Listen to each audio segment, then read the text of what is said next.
Kita telah membahas di tutup tahun tentang Daud dan saudara-saudaranya. Tentunya cerita ini mengarahnya kepada Goliat, tetapi kita senang karena kita dibawa untuk melihat Daud dan saudara-saudaranya. Itu hal yang baik sekali. Membuat kita punya wawasan yang baik. Daud tidak bisa sampai ketemu dengan Goliat kalau dia tidak ketemu dengan saudara-saudaranya, betul bukan? Orang tuanya justru menyuruh dia pergi, bawalah makanan untuk saudara-saudaramu. Dan saudara bisa membayangkan seorang Daud mencari saudara-saudaranya di tengah ribuan tentara Israel. Tentunya dia pakai SMS, ya. Halo bro, kamu di mana? Gitu. Di SMS ya. Oh aku di sebelah selatan, di garis derajat sekian dan sekian. Lalu dia lihat GPS, dia atur kompas, dia pergi mengarah ke sana. Gitu. Kira-kira begitu saudaraku. Saudara bisa membayangkan ya, seorang Daud disuruh pergi ke tempat tentara di mana ribuan orang ada untuk ngirim makanan buat saudara-saudaranya. Bukankah he is a smart man? Betul bukan? Saudara-saudara, dia kelihatan kecil, tapi mungkin dia angkat bendera. Ya, dia angkat bendera, dia kasih bendera, dia beritahu saudara-saudaranya, di sini aku, Daud. Dia tulisi di atas benderanya, Daud gitu ya. Sehingga saudara-saudaranya semua tahu. Atau dia pakai itu, saudaraku, gayungnya atau ember gitu. Daud, Daud. Nah, dia panggil Eliab, Eliab. Gitu. Saudara-saudara. Tapi dia orang yang cerdas. Sehingga dia bisa ketemu dengan saudara-saudaranya di antara ribuan orang. Di samping itu dia mendengar suara dari Goliat. Haleluya. Nah, saudara-saudara, kemudian di bagian yang pertama kita melihat sikap dan tanggung jawab dari Daud. Ketika dia di luar atau tidak dilihat siapa-siapa. Ya, ini yang membedakan. Dia mempunyai sikap dan tanggung jawab yang luar biasa. Memang, mungkin secara sepintas dilihat, Daud ini seperti anak yang kurang diharapkan. Atau dia dianggap tidak difavoritkan di keluarga itu. Sehingga keluarga ini menyuruh dia menjaga kawanan kambing domba. Tapi saya melihat lain lagi, saudara-saudara. Sebab orang Israel itu harta kekayaan mereka adalah ternak, betul bukan? Ya, oleh sebab itu ketika Laban didatangi oleh Yakub, senangnya bukan main. Karena apa? Yakub ini orang yang tangannya dingin, tangannya diberkati oleh Tuhan. Domba itu cuma dielus-elus gini, bunting dia, saudara. Coba saudara bayangkan, ya. Dan dia gosok, dia elus-elus semua itu domba-domba, bunting semua. Dan saudara bisa membayangkan satu domba, satu kambing, dia bunting, dia melahirkan bisa 7, bisa 8. Saudara-saudara sekalian, dan ini membuat Laban bangga dengan Yakub. Dan tidak hanya Yakub membuat kekayaan Laban bertambah, tetapi Yakub juga mendapatkan bagiannya di sana. Dia dibohongin, katanya ya kamu kerja buat aku 7 tahun, nanti aku kasih kamu Rahel. Ternyata dia dapat Lea. Tapi dia kerja lagi 7 tahun. Dia mau pulang disuruh kerja lagi 7 tahun. Saudara-saudara, dan dia membuat perjanjian. Oke, kita bikin perjanjian. Yang berintik, yang berbelang-belang itu aku punya, kata Laban. Oke, sama dia digosok lagi. Gak ada yang belang, gak ada yang berintik, semuanya polosan, keluar lahir. Wah, menjadi dia punya. Kalau dibalik lagi, dia bilang, kalau gitu yang polos yang aku punya. Oke, dia gosok lagi, yang keluar ternyata belang semua dan berintik. Saya nggak tahu apa Yakub itu orangnya belang-belang sehingga dombanya ketularan gitu saudara-saudara. Tapi saudara-saudara lihat, ternak itu kekayaan Israel pada waktu itu. Daud, dia justru dipercaya kekayaan orang tuanya. Dia dipercayai kekayaan Isai, keluarga besar Isai. Kakak-kakaknya pergi perang, bangga dengan bintangnya di pundaknya. Mungkin yang lain masih di pinggir, di tangan sini. Yang lain di dadanya. Saudara-saudara, mereka pulang dengan bangga karena mereka melewati peperangan demi peperangan dan mereka tidak mati dalam peperangan tapi pulang dengan baik. Saudara-saudara sekalian, dan saudara mesti perhatikan di sini. Daud dia dipercayai. Singa, beruang, bukan dia lari dari itu, tapi dia hadapi. Sehingga bapaknya bangga. Paling sedikit, kawanan dombaku, hartaku tidak kurang. Tapi tambah satu, tambah satu, tambah satu. Nah ini Daud. Saudara-saudara, dia bertanggung jawab walaupun di saat tidak ada yang melihat dirinya. Walaupun dia mungkin kurang dipromosikan, tetapi dia melakukan sesuatu yang terbaik. Haleluya, ya. Saudara-saudara, ini yang saya bilang masuk jam 8, jadwalnya datangnya jam 8:15 karena bos juga belum datang. Pulang jam 4, ringkes-ringkesnya jam berapa? 3:30 sudah ringkes-ringkes. Itu namanya pekerja yang luar biasa. Saudara-saudara sekalian, ingat sikap dan tanggung jawab di saat tidak terlihat. Haleluya. Siapa yang akan melihat ini? Siapa yang memperhitungkan ini? Siapa yang akan mempahalai ini semua? Tentu Tuhan yang melihat. Yang kedua, Tuhan melihat hati. Ketika Nabi datang mau mengurapi, Tuhan bilang bukan ini, bukan ini, bukan ini, bukan ini. Tapi ketika Daud dipanggil dari belakang kandang domba, dia muncul. Tuhan bilang, nah ini, aku bukan lihat rupa, tapi aku lihat hati. Hati yang isinya adalah pikiran dan niatan. Nah, ini yang membuat Daud lalu diberkati oleh Tuhan. Saya tidak mengatakan kakak-kakak Daud pikiran dan niatannya jelek.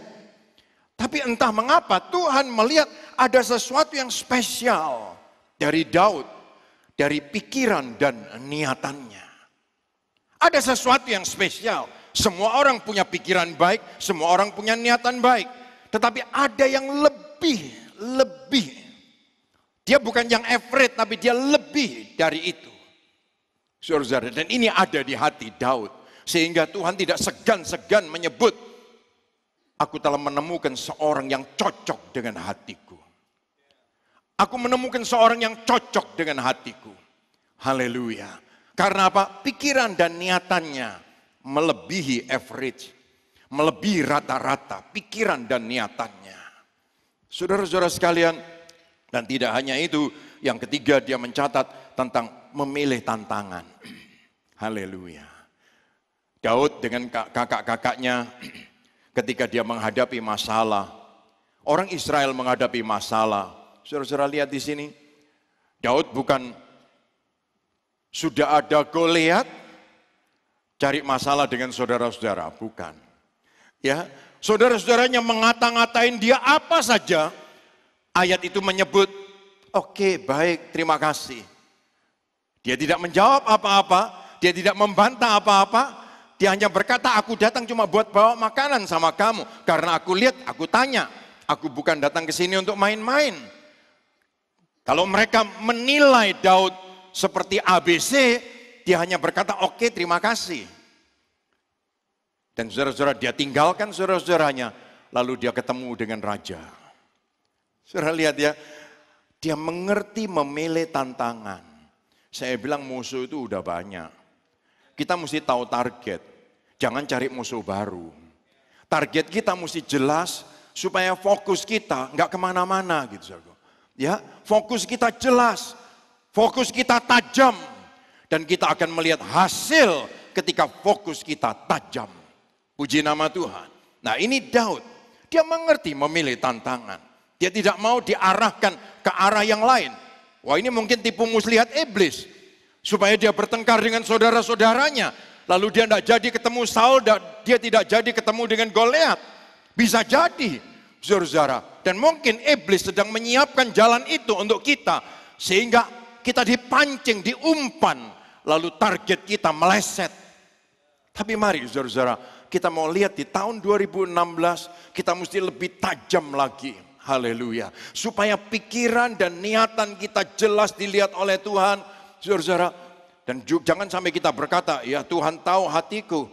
Walaupun penampilanku seperti ini, sikapku seperti ini, ya karakterku seperti ini, tapi Tuhan tahu hatiku. Saudara-saudara, saya yakin Tuhan tahu hati kita dan Dia juga tahu karakter kita. Haleluya. Dan yang keempat, ini yang akan kita lihat bersama. Dia berkata, ayat itu, cerita ini mencatat, berpikir tanpa kotak. Haleluya. Berpikir tanpa kotak. Kita itu biasa ada di dalam satu kotak. Dan kita merasa nyaman dengan kotak ini. Oh, aku biasanya begini, aku biasanya begini, aku biasanya begini. Tapi marilah kita mau melihat ada hal yang Tuhan ingin supaya kotak ini dibongkar.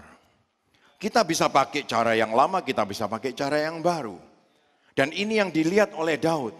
Saudara-saudara, di dalam pasal 17, 1 Samuel 17 ayat 35 sampai yang ke-44, saudara-saudara, di situ kita bisa melihat bagaimana Daud dia menyikapi, menghadapi Goliat.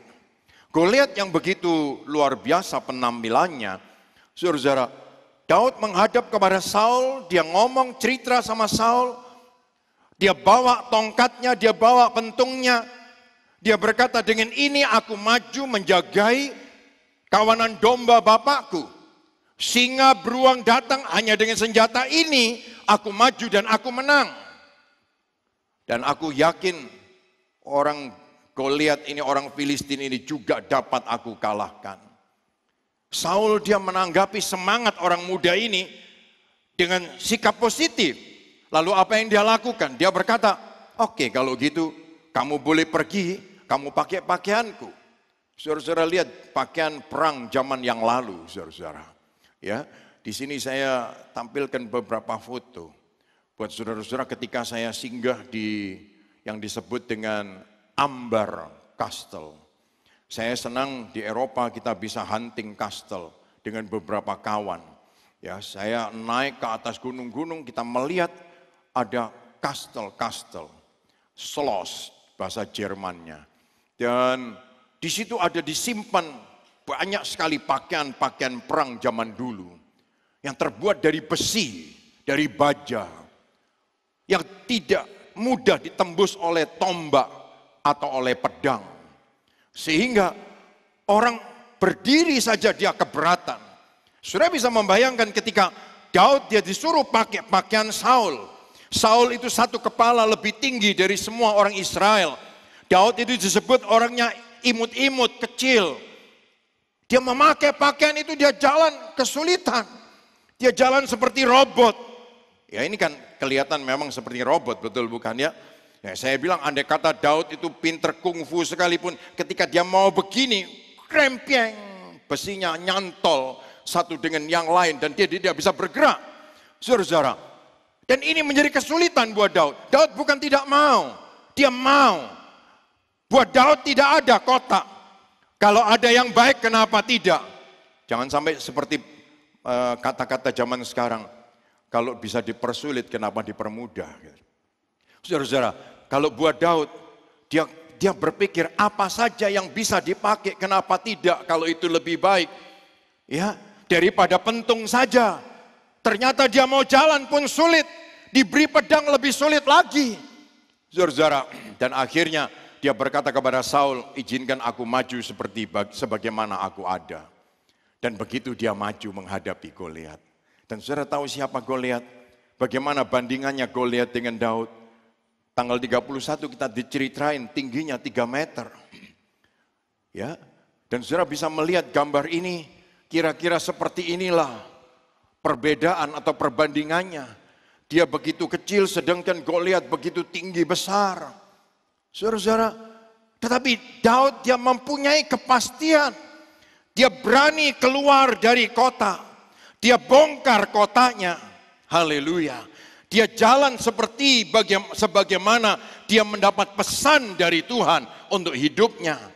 Saudara-saudara yang dikasihi Tuhan, dan saudara melihat di ayat-ayat itu, di ayat 35 sampai yang ke-44, kalau saudara membaca dari 1 Samuel pasal yang ke-17, ya saya tidak membacakan semua buat saudara-saudara, tapi saudara bisa melihat Goliat mentertawakan dia, Goliat mengejek dia, tapi dia maju. Dia pergi ke sungai, dia ambil batu dengan pengalih-alih, dengan katepilnya. Dia jalan, dia maju, Dia mengatakan, aku maju demi nama Tuhan Israel. Kamu yang menghina, kamu yang mengolok, kamu yang menghujat, kamu akan melihat justru kamu yang akan menjadi makanan burung-burung dan binatang-binatang liar. Saudara-saudara sekalian, hati Daud membara karena Tuhannya. Oleh sebab itu dia maju dengan sebagaimana dia bisa maju. Sekali lagi saya bilang, dia bongkar kotaknya. Dia bukan tidak mau pakai cara yang baru. Tapi ternyata yang tidak cocok, dia tinggalkan. Dan dia pakai apa yang cocok buat dirinya. Haleluya. Dan saudara lihat, dari 5 batu itu terjadi mujizat. Dan saya ingin memberitahu kepada saudara-saudara sekalian, mujizat itu mulainya dari apa yang ada di tangan kita. Haleluya. Mujizat itu bukan terjadi, karena kita undang orang banyak besar.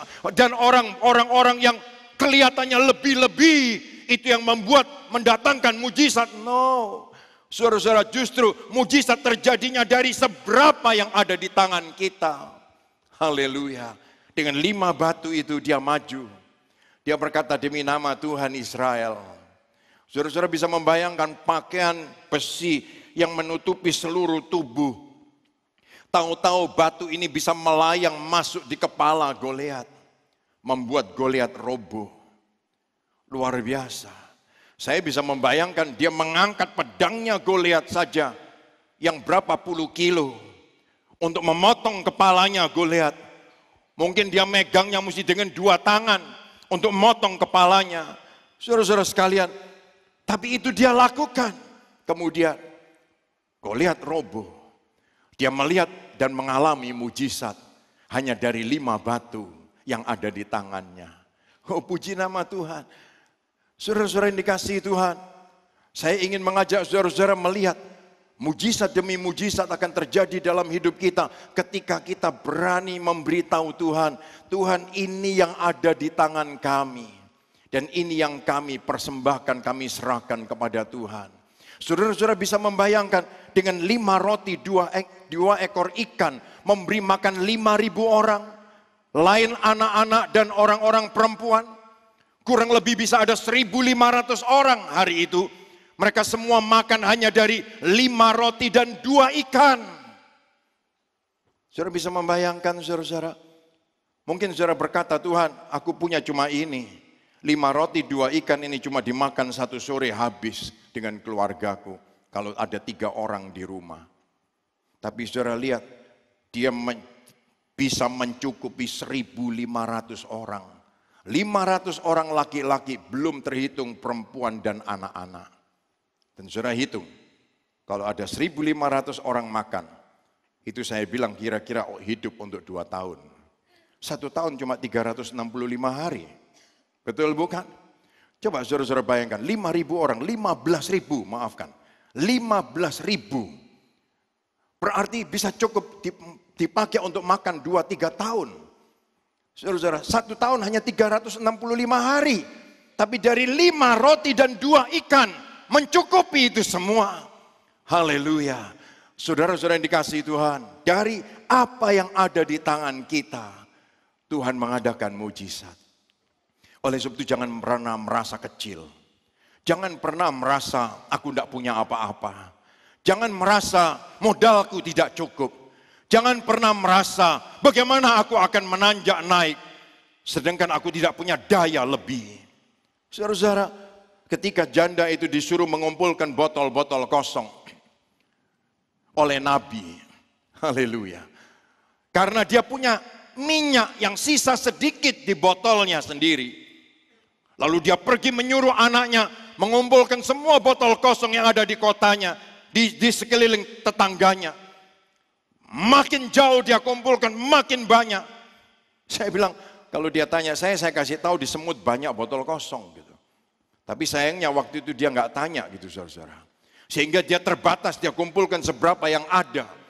Saudara-saudara sekalian, dan dia mulai mengisi. Dia tadinya mungkin berpikir, kalau botol begitu banyak disediakan, cari agen minyaknya di mana?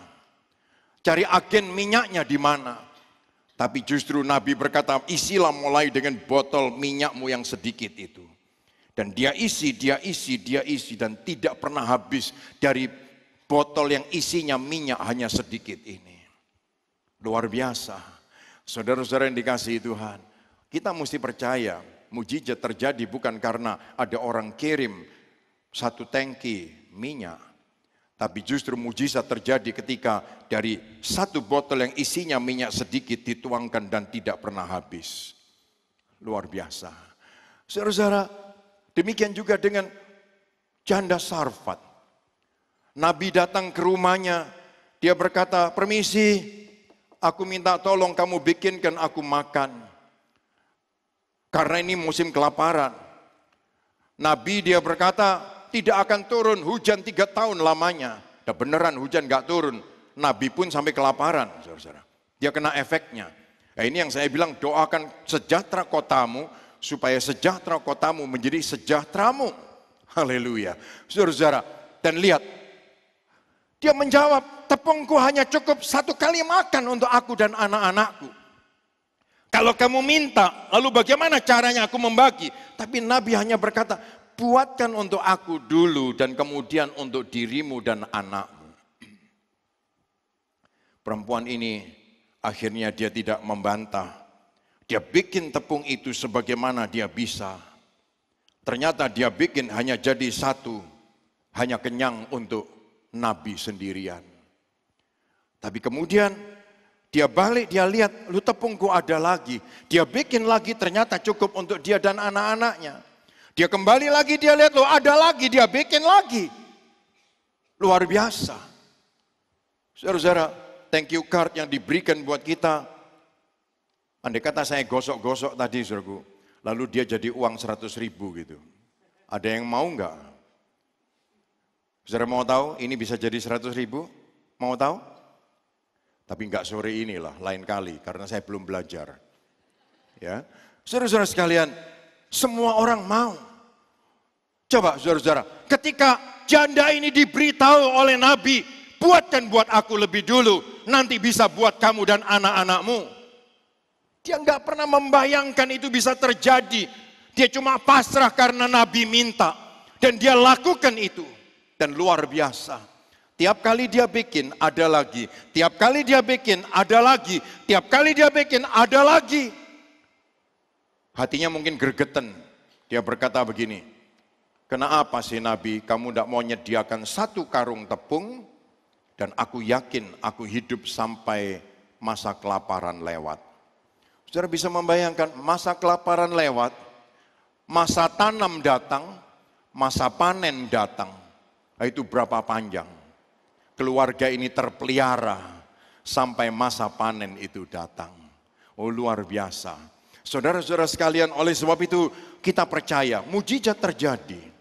Bukan sekaligus kelihatan ada 1 kantong tepung, tapi tiap hari ada, tiap hari ada, tiap hari ada. Ini yang saya bilang kita ini orang pas-pasan. Pas perlu, pas ada. Luar biasa ya. Saudara-saudara, kalau gak perlu Tuhan gak sediakan. Begitu kita perlu dia sediakan. Amin saudara-saudara. Luar biasa, saudara mau pergi liburan Tuhan sediakan. Haleluya.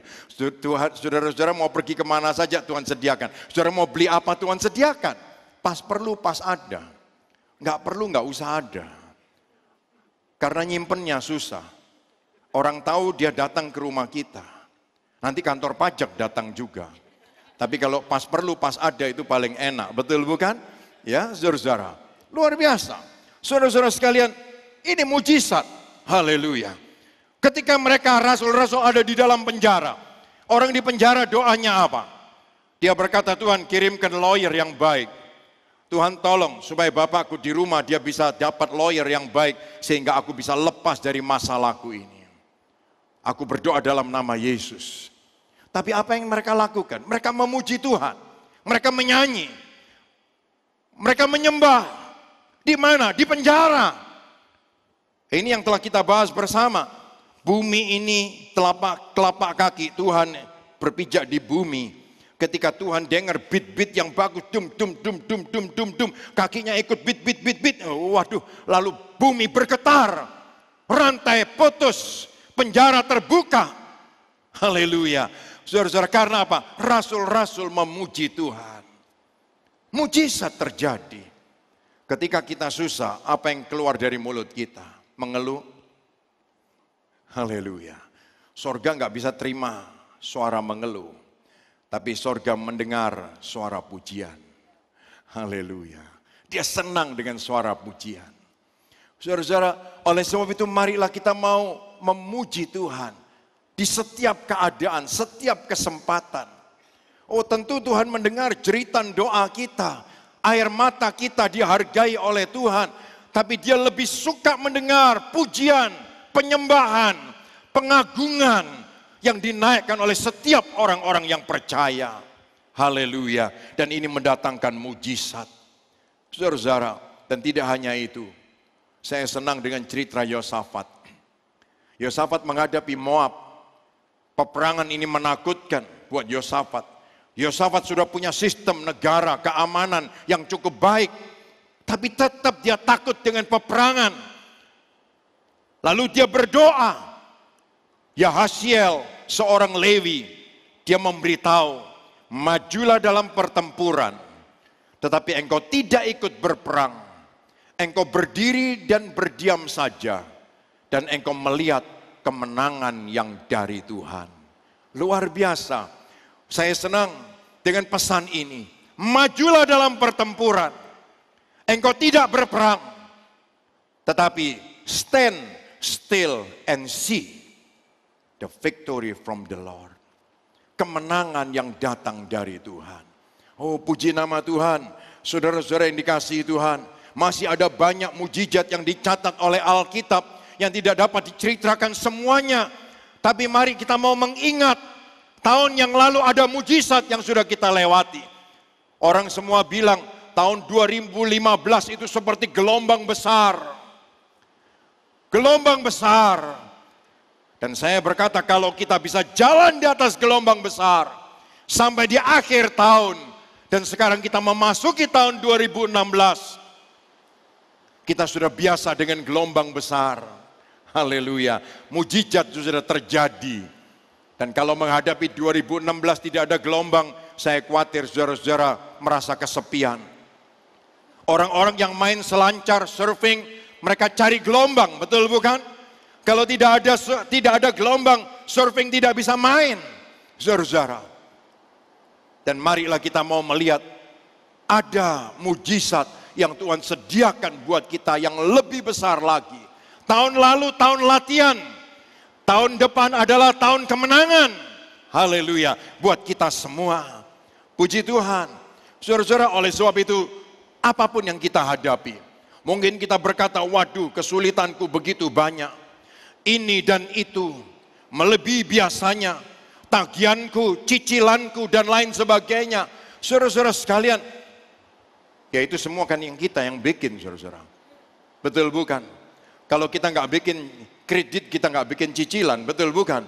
Saudara-saudara, kita nggak punya kewajiban itu. Tapi kalau kita sudah bikin, ya kita tinggal minta sama Tuhan, Tuhan adakan mujizat. Dan dia pun bisa mengadakan mujizat buat kita. Haleluya. Saudara-saudara sekalian, Tuhan baik. Dan saya melihat di sini, Daud, dia tidak peduli dengan kota itu. Dia bongkar kotanya, dia hadapi Goliat. Hanya dengan 5 batu. Dia melihat kemenangan yang luar biasa. Dan ini yang kelima, saudara-saudara. Asal dari semuanya. Apa yang dia katakan? 1 Samuel 17 ayat 45 sampai yang ke-47. Ini yang dia ucapkan. Kita baca ayat ini. Ayat 45 dan sampai yang ke-47. 1 Samuel 17 ayat 45 sampai yang ke-47. Tetapi Daud menjawab, engkau datang melawanku dengan pedang, tombak dan lembing. Tetapi aku datang melawanmu dengan nama Tuhan yang Maha Kuasa, Allah tentara Israel yang kau hina itu. Hari ini juga Tuhan akan menyerahkan engkau kepadaku. Engkau akan kukalahkan dan kepalamu akan kupenggal. Tubuhmu dan tubuh prajurit-prajurit Filistin akan aku berikan kepada burung dan binatang supaya dimakan. Maka seluruh dunia akan tahu bahwa kami bangsa Israel mempunyai Tuhan yang kami sembah. Dan semua orang di sini akan melihat bahwa Tuhan tidak memerlukan pedang atau tombak untuk menyelamatkan umatnya. Dialah yang menentukan jalan peperangan ini, dan dia akan menyerahkan kamu ke dalam tangan kami. Haleluya. Yang dia ingat adalah asal dari semuanya. Yang dia ingat dan dia pegang adalah Tuhan yang berfirman. Tuhan yang dia percayai. Tuhan yang mengadakan, Tuhan yang mengendalikan peperangan. Ini yang dia pegang. Haleluya. Saudara-saudara sekalian, kita mesti tahu asal dari semuanya. Bumi ini dijadikan oleh firman Tuhan. Tuhan bilang ada terang, terang datang. Dia berkata air terpisah dari daratan, itu pun terjadi. Semua dijadikan oleh firman Tuhan, oleh janji Tuhan. Haleluya. Dan ini yang mesti kita pegang dalam hidup kita. Dan malam ini saya ingin memberitahu kepada saudara-saudara, ada firman Tuhan yang mengingatkan kita asal dari semuanya. Efesus 2 ayat yang ke-10. Efesus 2 ayat yang ke-10. Dia berkata, karena kita ini asalnya buatan Tuhan. Diciptakan dalam Kristus Yesus untuk melakukan pekerjaan baik. Saya ingin mengajak saudara mengerti ayat ini. Karena kita ini asalnya buatan Tuhan. Kita diciptakan di dalam Kristus Yesus. Oleh sebab itu kelahiran baru itu sangat penting. Menjadi pengalaman hidup kita. Kita percaya kita dilahirkan baru. Hidup kita diubah seluruhnya oleh Tuhan. Untuk apa? Untuk melakukan pekerjaan baik. Terjemahan bahasa yang lain mengatakan untuk melakukan pekerjaan besar. Untuk melakukan pekerjaan sukses. Yang apa? Yang dipersiapkan Tuhan sebelumnya. Artinya yang sudah ditetapkan oleh Tuhan. Dipersiapkan. Dalam bahasa yang lain disebut predestined. Artinya telah ditetapkan. Bahasa yang keren yang sering kita dengar. Ditakdirkan. Untuk kita. Haleluya. Saudara-saudara sekalian, oleh sebab itu kita mesti jelas. Asal dari semuanya. Kita adalah buatan Tuhan. Diciptakan dalam Yesus Kristus. Untuk melakukan pekerjaan besar. Yang telah ditetapkan bagi kita. Dan kata-kata ini luar biasa. Selanjutnya dia berkata, ia mau. Ia mau. Supaya kita hidup di dalamnya. Bukan kalau ia mau, tetapi pasti dan jelas ia mau supaya kita hidup di dalamnya, artinya mengalaminya. Haleluya. Saudara-saudara yang dikasihi Tuhan, saya sangat percaya kalau ia mau, tidak ada yang bisa menghalangi. Amin, saudaraku. Kalau ia mau, tidak ada yang bisa membatalkan. Kalau ia mau, itu pasti terjadi. Oleh sebab itu, kuatkan hati kita. Dan ingatlah akan asal dari semuanya. Haleluya. Saya ingin mengucapkan ayat ini bersama dengan saudara. Untuk meneguhkan, meyakinkan hati kita. Ya, Efesus 2 ayat yang ke-10. Karena, mari kita ucapkan bersama. Karena kita ini buatan Tuhan. Diciptakan dalam Kristus Yesus untuk melakukan pekerjaan baik yang dipersiapkan Tuhan sebelumnya. Ia mau supaya kita hidup di dalamnya. Haleluya. Saudara-saudara sekalian, bayangkan kalau dia telah menyiapkan pekerjaan besar, dia menyiapkan sukses besar buat kita, dan dia mau kita mengalaminya. Jalannya apapun kita tidak usah khawatir. Dan kita melihat itu akan terjadi dalam hidup ini. Haleluya. Saudara-saudara, saya senang dengan ayat ini dan ayat ini sangat menginspirasi. Ayat ini menjadi rema dan selalu saya pegang. Kalau Tuhan mau, tidak ada yang bisa menghalangi. Kalau Tuhan mau, itu pasti terjadi. Kalau Tuhan mau, dia mengadakan jalannya. Kalau Tuhan mau, luar biasa, mujizat demi mujizat kita alami. Haleluya. Yosua 14 ayat 6 sampai yang ke-15. Seorang Kaleb, tekadnya jelas karena dia memegang asal dari semuanya. Dia memegang ini, asal dari semuanya. Ini yang dia pegang. Dia punya alasan. Kenapa dia berani maju berperang di usia 85 tahun. Mungkin orang akan berkata, usiamu terlalu tua. Kalau menurut survei sekarang kamu masuk setengah bayar. Kamu sudah disebut lansia. Tetapi apa yang dia bilang? Kekuatanku masih tetap sama seperti 40 tahun yang lalu. Haleluya. Saudara-saudara sekalian, dia pegang janji Tuhan. Dia pegang firman Tuhan.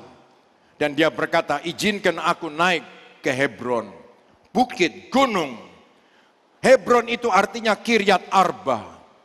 Arba itu orang raksasa paling besar di antara Bani Enak. Dan saudara-saudara tahu, Goliat itu salah satu dari 5 raksasa yang ada. Dan Arba ini raksasa yang paling besar. Yang paling besar di antara bangsa Enak. Tetapi Kaleb di fase kedua dari hidupnya, justru dia memegang asal dari semuanya. Haleluya. Dia masih berpikir di luar kota. Dia bongkar kotanya. Kota umurnya dia bongkar. Karena dia tahu ada janji Tuhan yang tidak pernah mengecewakan. Dan benar saudara-saudara, dia naik. Dia memenangkan Hebron. Dan itu menjadi warisannya. Oh puji nama Tuhan. Saudara-saudara yang dikasihi Tuhan.